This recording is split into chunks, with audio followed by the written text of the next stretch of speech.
Good morning. Today we are going to discuss about the determination of volumetric mass transfer coefficient by using power correlation method. So this power correlation method, aim of this experiment is mainly to determine the kLa, volumetric mass transfer coefficient.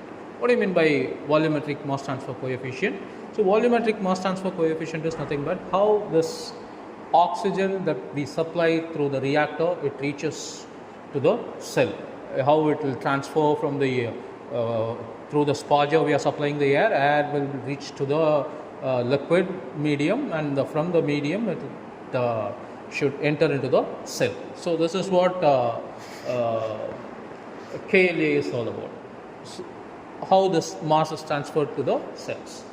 So what we are going to do here is we are going to take the reactor, and reactor is filled with media, and through the media sterilize the media and supply the oxygen, and we are going to fix the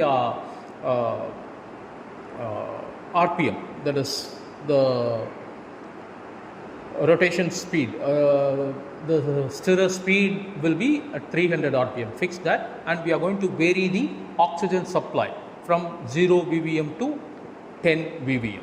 So when you supply this oxygen and at various ppm, how this we need to note down the power that shifts. So here this is the formula for calculating the kLa, that is with respect to time. Cl is nothing but the concentration of dissolved oxygen concentration that is present in the liquid medium.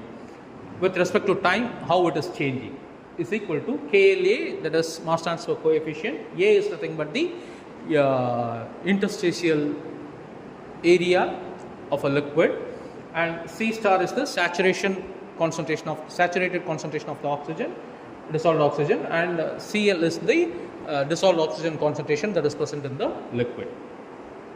And this we can directly relate to the power. Say for example, the oxygen supply within the reactor, it is mainly influenced by the agitation speed.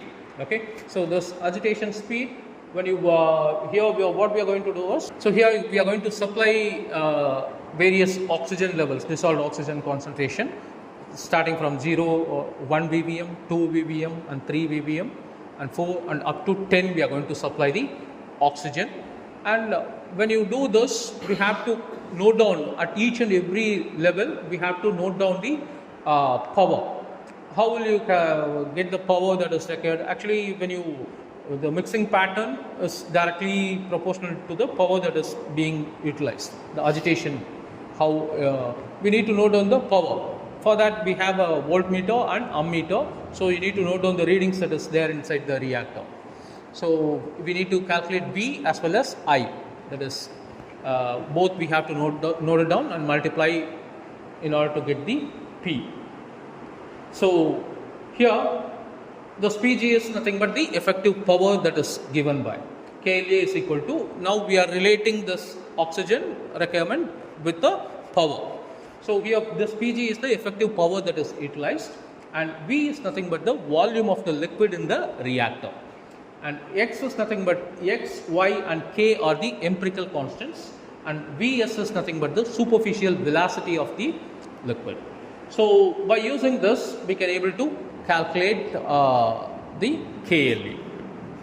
So now when you vary this, and you will get the Pg, that is P value, and by multiplying V into I, and the liquid volume we know that reactor volume, and superficial velocity, that is Vs, can be calculated by using this formula, that is Vs is equal to, that is superficial velocity is equal to VVM or VVS divided by the cross sectional area. By using this formula we can able to calculate this Vs.